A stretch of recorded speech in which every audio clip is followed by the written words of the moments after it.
साथियों, welcome to basic educator. साथियों, केंद्रीय विद्यालय संगठन की तरफ से जारी भर्ती टीजीटी पीजीटी की परीक्षा जिन अभ्यर्थियों ने दी थी उनका रिजल्ट आ चुका है। आप सभी ने अपना नाम जो इंटरव्यू के लिए शॉर्ट लिस्टेड कैंडिडेट्स की लिस्ट है उसमें देख लिया होगा। जिन अभ्यर्थियों का नहीं हो पाया है वे आगे डीएसएसबी की तैयारी जारी रखिए, क्योंकि जब भी आपका नेक्स्ट भर्ती आएगी तो आपको उसके लिए तैयार रहना है। और जो साथी हमारे सेलेक्ट हुए हैं, शॉर्ट लिस्ट हुए हैं इंटरव्यू के लिए केंद्रीय विद्यालय संगठन की तरफ से, तो उन साथियों को आगे अपना डॉक्यूमेंट वेरिफिकेशन के लिए डॉक्यूमेंट्स को तैयार कर लेना है। तो उसके लिए साथियों मैं आपको बताना चाहूँगा कि आपके जो इंटरव्यू लेटर हैं वो आपकी वेबसाइट पर आ चुके हैं, और वेबसाइट का लिंक मैंने वीडियो के डिस्क्रिप्शन में दे दिया है। आप वहाँ से अपना इंटरव्यू का लेटर डाउनलोड कर सकते हैं। अगर कोई समस्या है तो पिछले वीडियो में मैंने आपका जो पूरा डेमोन्स्ट्रेशन दिया है कि आप इंटरव्यू लेटर आप अपना कैसे डाउनलोड करेंगे वेबसाइट पर। चलिए साथियों, उसमें जो इंस्ट्रक्शन दिए गए हैं उस पर बात करते हैं। तो आप देख पा रहे हैं, you are also requested to bring, ये सामान आपको लाने के लिए कहा गया है। तो साथियों मैं आपको बताना चाहूँगा, सबसे पहले ये दिया गया है ABCDE 5 पॉइंट दिए गए हैं 1 में।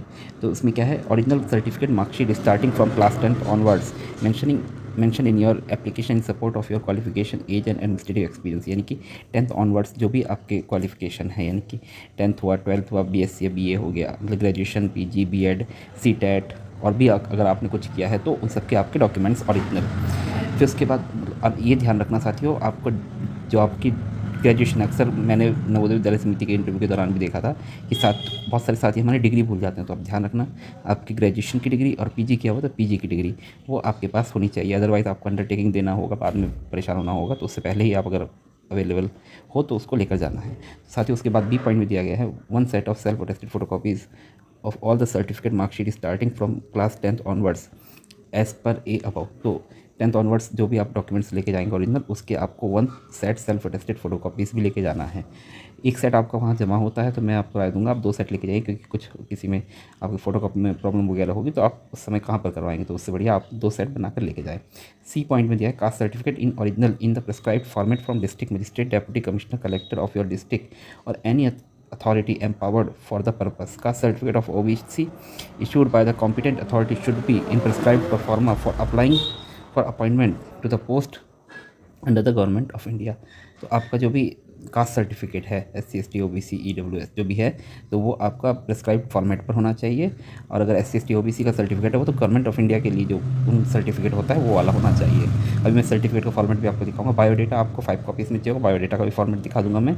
And undertaking to effect that in case of selection you are willing to be posted anywhere of in India, तो इसका भी एक फॉर्मेट है, वो भी मैं आपको दिखा दूंगा।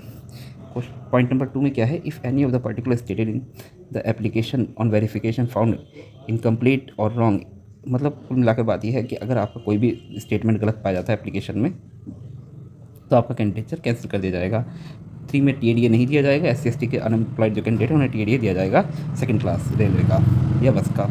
4th में केंद्रीय विद्यालय संगठन आपका जो है रिजर्व रखता है राइट को इंटरव्यू को पोस्टपोन करने का या कुछ दिन बाद कराने का। तो इसके लिए आपको कोई भी वो नहीं करना है, मतलब आप कोई चैलेंज नहीं कर सकते उसको कुल मिलाकर, वैसे ऐसा होता नहीं है। NOC vigilance service certificate in prescribed form where ever applicable from your department organisation में be submit at the time of interview. अगर आप सर्विंग एम्प्लॉई हैं, यानी कि सेंट्रल गवर्नमेंट में, स्टेट गवर्नमेंट में, ऑटोनोमस बॉडीज़ में, तो आपको एक NOC अपना वहाँ पर देना होगा। तो उसका फॉर्मेट भी मैं अभी आपको दिखा दूंगा, वो आपका कंपलसरी है।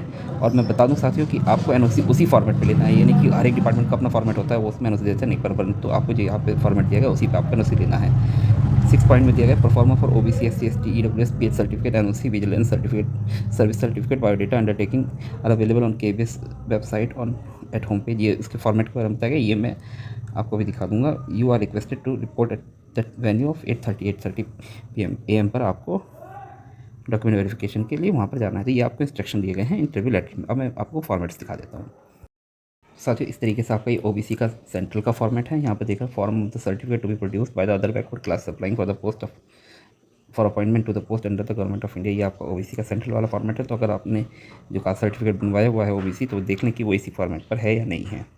अगर आपका सेंट्रल वाला फॉर्मेट पर है तो कोई दिक्कत नहीं है। ये आपका SC ST के लिए सेंट्रल का फॉर्मेट है। देखिए, the form of certificate to be produce by schedule caste schedule tribe candidate applying for the post under the government of India. तो ये आपका शेड्यूल कास्ट शेड्यूल ट्राइब का सर्टिफिकेट है। ये आपको इस तरीके से इस फॉर्मेट पर लेकर जाना है बनाकर। इनकम एंड एसेट सर्टिफिकेट, ये EWS का सर्टिफिकेट है आपका। और साथ ही ध्यान रखना है, ये आपका जो इनकम एंड एसेट सर्टिफिकेट है ये आपका 2022-23 सेशन का ही होना चाहिए फाइनेंशियल ईयर के लिए। ये आपका PWD का सर्टिफिकेट है। आइए आपका नो ऑब्जेक्शन सर्टिफिकेट। साथ ही मैं बता दूं, नो ऑब्जेक्शन सर्टिफिकेट उनको लेके जाना है जो हमारे गवर्नमेंट एम्प्लॉई हैं, उनको ज़रूर से ध्यान से बनवा कर लेके जाना है। और उनके जो डिपार्टमेंट अपने फॉर्मेट पर देता है वैसा काम नहीं करेगा, आपको इसी फॉर्मेट पर अपना NOC लेकर जाना होगा। देखिए साथ ही इसमें यहाँ पर लिखा है, it is clarified that mister miss, यहाँ पर अपना नाम लिखेंगे, इज़ वर्किंग अपना पोस्ट का नाम लिखेंगे, इन द इंस्टीट्यूशन अपने डिपार्टमेंट का नाम लिखेंगे, which is central government state government जो भी है, सिंस यहाँ पर अपने डेट ऑफ अपॉइंटमेंट लिखेंगे, in the pay matrix level आपका पे लेवल 6 में है, 7 में, जिसमें भी है, 4 में है, 5 में है, तो वो लिखेंगे। पे बैंड रुपीज़, यहाँ पे आप पे बैंड लिखेंगे, मान लो पे लेवल 6 है तो उसमें आपका 9,300 34,800 पे बैंड लिखा जाता है विद ग्रेड पे। यहाँ पे ग्रेड पे लिखेंगे 4200 रुपये, पे लेवल 6 का है। बाकी जो भी आपका 2000 ग्रेड पे 2400-2800 जो भी है उसके अकॉर्डिंग आप भरेंगे। यहाँ पे सीरियल नंबर 1 भरेंगे, नेम ऑफ द पोस्ट अपना पोस्ट डालेंगे, यानी कि जो भी आप डालना चाहते, जैसे मैं हूँ तो मैं असिस्टेंट टीचर डालूंगा। Whether on the regular contract, अगर मैं रेगुलर हूँ तो रेगुलर करूँगा, एडॉक है तो एडॉक जो भी है आप भरेंगे। फिर उसके बाद पे लेवल भरूँगा, मैं पे लेवल अपना 6 भरूँगा और ये पे बैंड भरूँगा 9,300 34,800। और फ्रॉम सर्विस टू जिस दिन मैं अपॉइंट हुआ था और जिस दिन मेरा NOC बन रहा है उस दिन तक का रिमार्क्स खाली छोड़ देंगे। It is further clarified that no disciplinary action contemplated against him और ऑन डेट, ये तो लिखा हुआ ही है। The officer no objection for the post of, यहाँ पे पोस्ट ऑफ लिखेंगे TGT अपना जो भी सब्जेक्ट है, या PGT जो भी आपका सब्जेक्ट है, इन केंद्रीय विद्यालय संगठन। यहाँ पे अपना आपका जो डिपार्टमेंट का हेड है उसके साइन हो जाएंगे, डेजिग्नेशन मोहर वोहर लग जाएगी। तो इस तरीके से इस फॉर्मेट पर ही आपको NOC बनवा कर लेके जाना है। इसको आप टाइप भी करवा सकते हैं या अपना हाथ से भर कर भी बनवा सकते हैं। इसके बाद आपका बायोडेटा फॉर्म, ये एक कंपल्सरी डॉक्यूमेंट है साथियों, इसका आप प्रिंट भी निकलवा लेना। बाकी आपको बायोडेटा फॉर्म मिल जाता है। यहाँ पर पोस्ट लिखेंगे, रोल नंबर लिखेंगे, वहाँ पर कैटेगरी लिखेंगे अपनी, फिर उसके बाद नेम, एड्रेस ऑफ कॉरेस्पॉन्डेंस लिखेंगे, डेट ऑफ बर्थ लिखेंगे, father's name, mother's name, mobile number, email ID, हाँ academic qualification beginning from +2 level, +2 level से साथ ये ध्यान रखना 10th की नहीं लिखना है, +2 लेवल से लिखना है अपना जो भी है। नेम ऑफ द एग्जामिनेशन यानी कि 10+2 या intermediate, year of passing, total marks, percentage of marks, subject offer, duration of course 1 साल 2 साल 3 साल जो भी है, बोर्ड यूनिवर्सिटी, इस तरीके से आप लिखेंगे।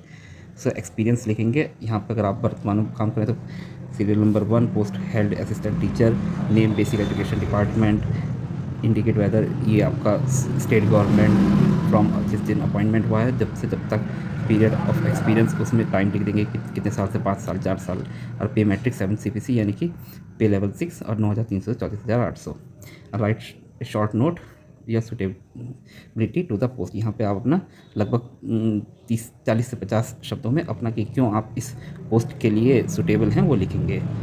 एनी स्पेशल अचीवमेंट को भी आपने कुछ स्पोर्ट्स में या एकेडमिया में कुछ स्पेशल किया है तो वो लिख देंगे या सिग्नेचर ऑफ द कैंडिडेट कर देंगे।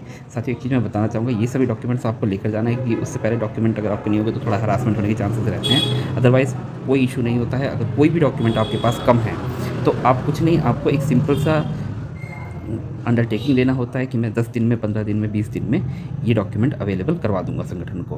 बस आपको अंडरटेकिंग देना है। कोई भी अगर डॉक्यूमेंट, OBC का सर्टिफिकेट में प्रॉब्लम है, SC का सर्टिफिकेट में प्रॉब्लम है, NOC नहीं है आपके पास, PH का सर्टिफिकेट सही फॉर्मेट में नहीं है, EWS में प्रॉब्लम है कि उस सेशन का नहीं है, पुराना फाइनेंशियल ईयर का कुछ भी है, आप एक छोटा सा अंडरटेकिंग देंगे कि हाँ सर मैं ये संगठन को 15 दिन में सर्टिफिकेट अवेलेबल करा दूंगा, अभी वर्तमान में मेरे पास उपलब्ध नहीं है। और वो आपका अंडरटेकिंग ले लेंगे और वो आपके डॉक्यूमेंट के साथ जमा हो जाएगा वहाँ पे, और आप उसके बाद उसको मेल कर दें। बस इतना सिंपल सा प्रोसीजर होता है। अगर कोई छूट जाए तो आपको परेशान नहीं होना है। और इस तरीके से अगर डॉक्यूमेंट्स से संबंधित कोई भी प्रॉब्लम है तो आप मुझे वीडियो में कमेंट कर सकते हैं। बाकी आप सभी को इंटरव्यू के लिए शुभकामनाएं। Thanks for being with basic educator.